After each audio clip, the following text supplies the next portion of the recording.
Hello everyone.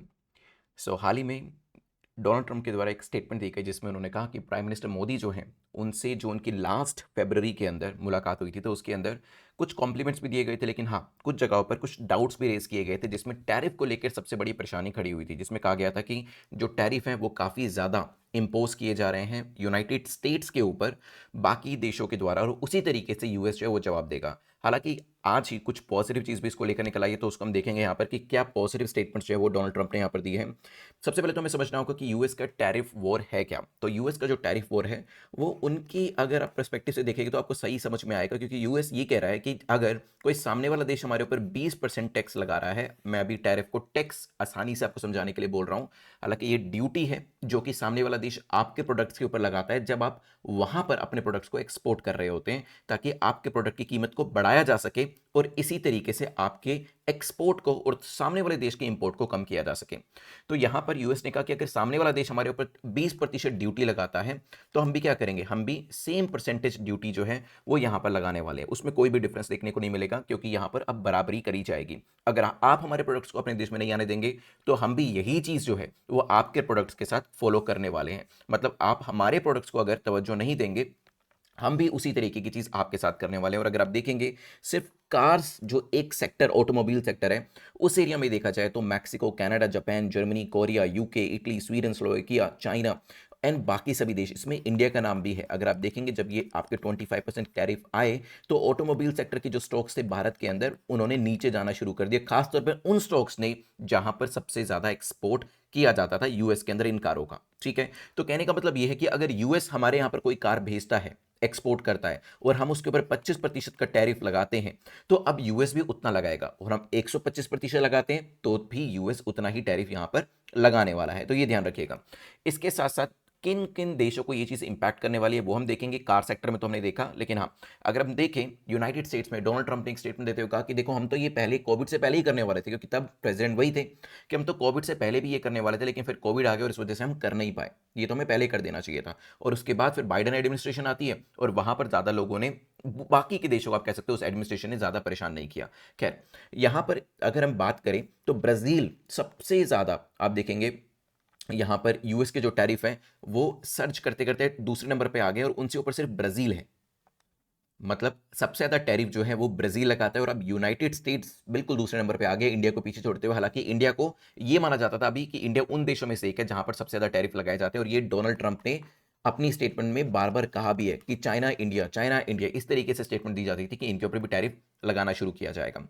President Donald Trump ने यह कहा है कि tariffs are going to work out well between new Delhi and Washington DC. Now this is a positive statement जो अभी दी गई है, जिसकी वजह से हम ये डिस्कस कर रहे हैं कि पहले तो ये कहा गया था कि नेगेटिव जो स्टेटमेंट्स दी गई थी कि इंडिया काफी ज्यादा टैरिफ लगाता है तो हम भी लगाएंगे, लेकिन अभी उन्होंने कहा है कि न्यू दिल्ली के साथ हम कहीं ना कहीं मैनेज कर लेंगे। लेकिन इसका मतलब ये नहीं कि वो टैरिफ नहीं लगाएंगे या फिर it will be business as usual, बिल्कुल भी ऐसा नहीं है, क्योंकि इतना बड़ा ट्रेड हो रहा है। आप देखिए गुड्स के अंदर और सर्विसेज के अंदर, और ये 2018 का डेटा है। अगर हम धीरे धीरे आगे, मैं आपको और भी डेटा दिखाऊंगा, आगे बढ़ेंगे तो जो ट्रेड का अमाउंट है वो बढ़ता जा रहा है। ठीक है, और इसी वजह से हम देखें जो रीसेंट डेटा है 23 बिलियन का जो यूएस जो है इंपोर्ट होता है और 66 बिलियन का एक्सपोर्ट होता है, उस पर काफी बड़ा इंपैक्ट पड़ेगा। लेकिन अभी कहा गया है कि हम मैनेज कर लेंगे। डोनाल्ड ट्रंप ने एक पॉजिटिव स्टेटमेंट देते हुए कहा है। और वैसे भी देखा है कि जब प्रेसिडेंट बनने का पहला पहला उनका महीना था तो थोड़ा सा बिहेवियर अलग था, फिर उन्होंने टैरिफ लगाने की बात करी, फिर उन्होंने डेट को डेफर किया, देखते देखते डेट को उन्होंने कहा कि हम अप्रैल 2 को करने वाले। तो उनको भी कुछ कुछ चीजें समझ में आ रही है कि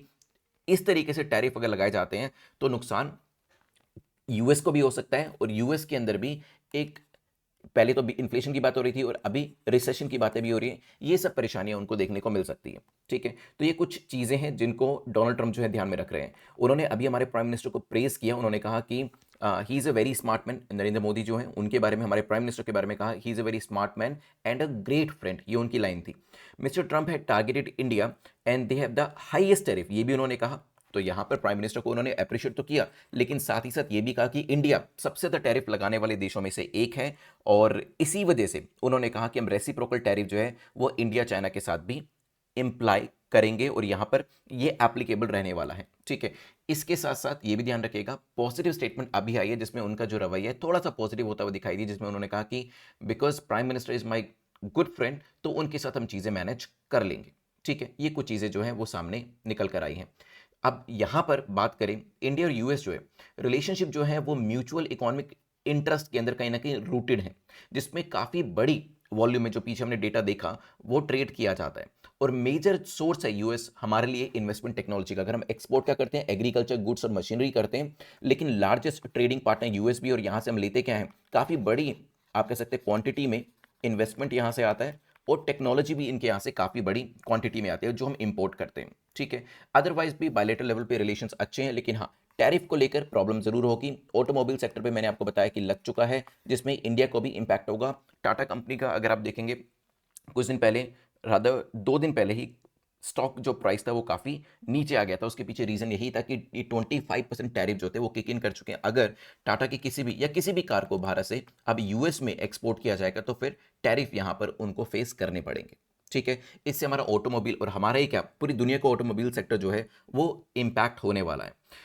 इन्होंने डोनाल्ड ट्रंप ने अभी हाल ही में जो स्टेटमेंट दिया, उन्होंने कहा कि प्राइम मिनिस्टर मोदी जो थे वो रिसेंटली यूएस में गए थे, फरवरी के मिड में, आपने देखा होगा, हमने इसके बारे में पढ़ा भी था। India is one of the highest tariffing nation, ये उनकी लाइन है। India is one of the highest tariffing nation in the world. और पीछे हमने ग्राफ में भी देखा कि यूएस अब इंडिया को पीछे छोड़ के दूसरे नंबर पे खुद पहुंच चुके हैं, और अब इंडिया तीसरे नंबर पे है। बात तो सही है कि नंबर 3 पर हमें सबसे ज्यादा टैरिफ हम लगाते हैं, और इसी चीज को ध्यान में रखकर अब जो अमेरिका है वो स्टेटमेंट दे रहा है कि अब हम क्या करेंगे, रेसिप्रोकल टैरिफ यहाँ पर यूज करने वाले हैं। और शुरुआत यहाँ पर हो ही चुकी है, जैसे आप देख चुके हैं। एंड इसके साथ साथ डोनाल्ड ट्रंप ने यह भी कहा कि प्राइम मिनिस्टर मोदी जो है, he is a very smart man and a great friend of mine. We had a very good talks. I think it's going to work out very well between India and our country, and I want to say you have a great prime minister. ये मैंने quote unquote जो जो चीज़ें उन्होंने बोली वही मैंने आपके सामने रखी है। तो यहाँ पर एक कहीं ना कहीं पॉजिटिव भी इससे एक कह सकते हैं कि मैसेज जो है वो निकल कर आता है कि कहीं ना कहीं he wants to impose the tariff, but at the same time हम डिप्लोमेटिक लेवल पे बात करेंगे तो कुछ कुछ एरियाज में चीज़ें हमारे तरीके से भी चल सकती हैं। इंडिया के डिप्लोमेटिक एंड ट्रेड रिस्पॉन्स किस तरीके का रहा है, इंडिया ने टैरिफ कट को प्रपोज किया कि ठीक है, अब आप कह रहे हैं कि आप हमारे ऊपर इतना टैरिफ लगाएंगे तो ठीक है, हम कट कर देते हैं अपनी तरफ से जितना हमसे हो सकता है। फोकस जो है वो आलमंड, क्रैनबेरीज, बिस्कीज या जो हम अलग अलग एरियाज में इंपोर्ट एक्सपोर्ट करते हैं वो है। खासतौर पे हम एक्सपोर्ट को अपने शील्ड करना चाह रहे हैं क्या, ताकि ये ना हो कि एक्सपोर्ट का डेटा या नंबर गिर जाए, क्योंकि 66 बिलियन का एक्सपोर्ट करें, इमेजिन करिए टैरिफ की वजह से वो 36 बिलियन हो जाता है या इससे कम हो जाता है, तो हमें काफ़ी कह सकते हैं कि लार्जर इंटेंसिटी में इंपैक्ट पड़ सकता है। तो इसी वजह से हम यही कोशिश करें कि कुछ बात आप हमारी मानिए, कुछ हम आपकी मानते हैं, और जो भी टैरिफ्स हैं उसको कुछ हद तक कम करने की कोशिश ज़रूर करी जाएगी। इंडिया की जो स्ट्रैटेजी है देखा जाए तो काफ़ी प्रैक्टिकल है, और हम डी एस्केलेट करने की कोशिश करें। हम ऐसे नहीं करें जैसे कनाडा ने, देखा होगा आपने, कि आप हम पे टैरिफ लगाएंगे तो हम और बढ़ा देंगे, तो फिर यूएस ने कहा कि ठीक है हम भी और टैरिफ बढ़ा देंगे। तो अभी यूएस और कनाडा के रिलेशन इसी वजह से अच्छे नहीं चल रहे हैं, लेकिन इंडिया जो है डिप्लोमेटिकली प्रैग्मेटिक अप्रोच को फॉलो कर रहा है, और हम यही देख रहे हैं कि कैसे अपने क्रिटिकल एक्सपोर्ट सेक्टर्स को प्रोटेक्ट किया जा सके, क्योंकि अगर उनके ऊपर इंपैक्ट होगा तो फिर अर्निंग के ऊपर काफ़ी बड़ा इंपैक्ट आ सकता है। ठीक है, तो ये सब चीज़ें जो हैं वो समझनी ज़रूरी है। इंडिया का जो ट्रेड सरप्लस है यूएस के साथ अगर हम देखें, ये भी अच्छा खासा बढ़ रहा है, लेकिन ये जो ट्रेड सरप्लस है ये नीचे आ सकता है अगर हमें यहाँ पर जो नंबर है वो नीचे गिरता हुआ दिखाई दे।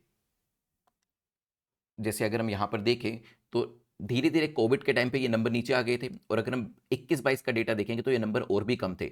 और ऐसा नहीं होना चाहिए कि 25-26 के अंदर नंबर इतना कम हो जाए टैरिफ्स की वजह से कि फिर दोनों देशों के बीच में रिलेशन एस्टैब्लिश करना ही मुश्किल हो जाए। उसी चीज़ पे जो हमारा ध्यान है वो जा रहा है, जिसपे हम कोशिश यही कर रहे हैं कि जो दोनों देश हैं उनके बीच में जो एक्सपोर्ट, इंपोर्ट और सरप्लस का नंबर है उसमें कोई इंपैक्ट नहीं आना चाहिए। इसके साथ साथ दूसरे एरियाज भी हैं, जैसे हम एनर्जी इंपोर्ट्स की बात करते हैं, यूएस से ये राइज हुआ है, इंक्रीज हुआ है। और अभी हाल ही में डिफेंस जो आपके इक्विपमेंट्स है उनके भी एक्विजिशन की बात हो रही है। वैसे हम रफाल फाइटर जेट में ज़्यादा इंटरेस्टेड रहते हैं, और सुकोई जो है वो हम रशिया से परचेज करते हैं। ठीक है, लेकिन यहाँ पर F-35 स्टेल्थ फाइटर परचेज जो है वो भी हो सकती है यूएस की तरफ से, क्योंकि देखो यूएस ज़रूर चाहेगा कि सामने वाला देश जो है, चाहे वो इंडिया हो या कोई और देश हो, वो उनके लिए एक परचेजर के तौर पर काम करे। मतलब अगर कोई भी डिफेंस इक्विपमेंट वो बना रहे हैं, हालांकि उनके इक्विपमेंट्स काफ़ी महंगे होते हैं, मेंटेनेंस मुश्किल होता है, लेकिन फिर भी अगर प्रेशर होगा तो हो सकता है इन चीज़ों को परचेज करना पड़े, ताकि इस एरियाज में हम उनकी बात सुने, किसी दूसरे एरियाज में हम उनको कन्विंस करें कि आप हमारा प्रोडक्ट जो है वो खरीदिए और उसके ऊपर टैरिफ ना लगाएं। 6% डिजिटल एड टैक्स जो है वो रिमूव किया गया है। Luxury goods and auto tariffs जो है उसे भी रिड्यूस किया गया है। नाउ ये जो है टेक्टिकल कंसेशंस हैं बाय इंडिया, ताकि न्यू चैप्टर्स जो स्ट्रैटेजिक एंड डिफेंस कॉपरेशन के उनको स्टार्ट किया जा सके। डिजिटल टैक्स को रिमूव करना, इससे क्या होगा, यूएस टेक जाइंट्स के साथ जो हमारा रिलेशन था उसमें जो टेंशन हो रही थी वो काफ़ी हद तक कम होगी। क्योंकि देखो, जब हम डिजिटल एड टैक्स की बात करते हैं, अब धीरे धीरे हर कोई डिजिटल प्लेटफॉर्म्स के ऊपर आ रहा है और अपने कंटेंट को काफ़ी सारे लोग एडवर्टाइज भी करते हैं, और वहां पर अगर ज़्यादा टैक्स लगेगा तो यूएस की कंपनीज ज़्यादा खुश नहीं होंगी, क्योंकि at the end of the day जब आप गूगल एड्स वगैरह चलाते हैं तो पैसा गूगल कंपनी के पास ही जाता है। ठीक है, यहाँ पर इंडिया यूएस ट्रेड इन्वेस्टमेंट की बात करते हैं, तो ट्रेड और सर्विस ट्रेड की, हम गुड्स और सर्विस ट्रेड की बात कर रहे हैं, तो यूएस का जो एफटीआई है इंडिया के अंदर, वो भी आपको यहाँ पर इंक्रीज होता हुआ दिखाई देगा। यहाँ पर जो डेटा है वो एक डेकेड का लिया हुआ है, और गुड्स ट्रेड जो है वो भी काफ़ी बड़ा है, सर्विस ट्रेड भी काफ़ी इंक्रीज हुआ है। तो ऐसे देश के साथ अब टैरिफ वॉर को लेकर रिश्ते खराब करना बनता नहीं है। इंडियन इकोनॉमी पे क्या इंपैक्ट पड़ सकते हैं? इंडियन ऑटोमेकर्स तो ऑलरेडी चैलेंज फेस कर रहे हैं, क्योंकि ट्रम्प 25% टैरिफ लेकर आ चुके हैं। लग्जरी कार का जो एक्सपोर्ट है वो इसकी वजह से कम हो सकता है। डोमेस्टिक प्राइसेस जो हैं वो भी इंक्रीज हो सकते हैं, ताकि, क्योंकि अब जो इंपोर्ट आप कर रहे हैं, जो इंपोर्टेड पार्ट्स आप लगा रहे हैं, वो भी काफ़ी कॉस्टली हो जाएंगे, and Indian exports could get reprioritize. तो हो सकता है कि इनको यहाँ पर एक्सपोर्ट करने के बजाय हम दूसरे देश में करें, और वो लोग भी हमसे कार को इंपोर्ट करने की बजाय हो सकता है किसी दूसरे देश जहाँ पर टैरिफ्स कम है उनसे ये लेना चाहें। ये कुछ चेंजेस हमें देखने को मिल सकते हैं, और ऑटोमोबाइल सेक्टर तो है वो लार्जली इंपैक्ट ऑलरेडी होना शुरू हो चुका है, और हमारे लिए काफ़ी क्रूशियल है कि हम अपनी मार्केट्स को डाइवर्सिफाई करें, क्योंकि यूएस के अंदर अब अनप्रडिक्टेबिलिटी बनी हुई है, तो ऐसे देश के ऊपर पूरी तरीके से रिलाई नहीं हो सकते। हमें और भी नई नई मार्केट्स को एक्सप्लोर करना पड़ेगा, कि अगर यूएस में अपनी कार्स नहीं देंगे तो हो सकता है मे बी रशिया के अंदर, इसराइल के अंदर, कनाडा के अंदर, साउथ अमेरिका में आप देशों को देख सकते हैं, यूरोपियन कंट्रीज में देख सकते हैं, तो वहां पर आप अपने ऑटोमोबाइल के लिए नए नए एरियाज को ढूंढ सकते हैं। India charges US auto tariffs higher than 100%, और यही चीज़ जो है वो डोनाल्ड ट्रंप को पसंद नहीं है, कि बहुत सारे एरियाज में कनाडा का नाम तो लिया, कनाडा और चाइना का, और उसके बाद जो तीसरा नाम लिया जा रहा था वो इंडिया का ही लिया जा रहा था, कि बहुत सारे एरियाज में इंडिया 100% से भी ज़्यादा टैरिफ जो है वो यूएस के ऊपर लगा रहा है, और इसी वजह से वो इस चीज़ को चेंज करना चाह रहे हैं।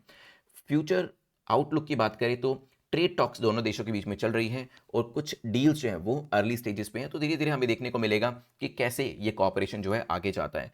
फोकस वही है फेयरनेस पे, कि अगर आप X% लगा रहे हो तो हम भी X% लगाएंगे, लेकिन फिर फेयरनेस में एक फैक्टर और आना चाहिए कि आप डेवलप्ड नेशन है and we are still the developing country. ये फैक्टर जो है अभी ट्रंप कंसीडर नहीं कर रहे हैं, वो सिर्फ रेसिप्रोसिटी के ऊपर फोकस कर रहे हैं, वो सिर्फ एक कंट्री को दूसरी कंट्री से बराबर रखकर कंपेयर करते हुए टैरिफ्स को इक्वल करने की बात कर रहे हैं। अभी एरियाज जो हमारे काफ़ी हाईलाइटेड रहेंगे फ्यूचर में, defence sector, energy and digital economy रहेगा, और हो सकता है आगे और भी मीट्स होती रहें और इन टैरिफ्स के ऊपर और भी बात होती रहे। लेकिन हाँ, यहाँ पर president of US is quite, you can say, committed when it comes to imposing tariffs on other countries.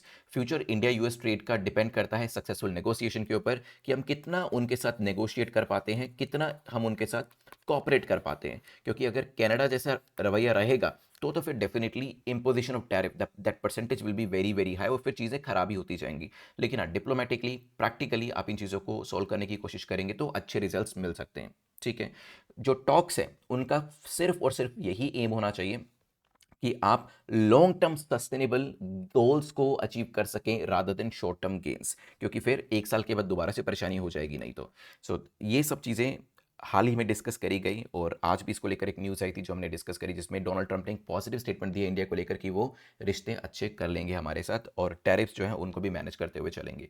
So thanks for watching. आपको क्या लगता है कि डोनाल्ड ट्रंप ने, कमेंट सेक्शन में बताएगा, ये जो रेसिप्रोकल टैरिफ्स का, कि जो जितना देश हमारे ऊपर टैरिफ लगाएगा हम उतना ही लगाएंगे, ये क्या डिसीजन सही है? अगर आपको लगता है कि ये उनका डिसीजन सही है तो लिखिएगा yes in the comment section, otherwise लिखिएगा नो। नेक्स्ट टाइम जो वीडियो बनाएंगे उसमें we are going to pick one winner from these comment sections, from this comment section, from the various comments, and award will be distributed as well. So thanks for watching, take care, goodbye.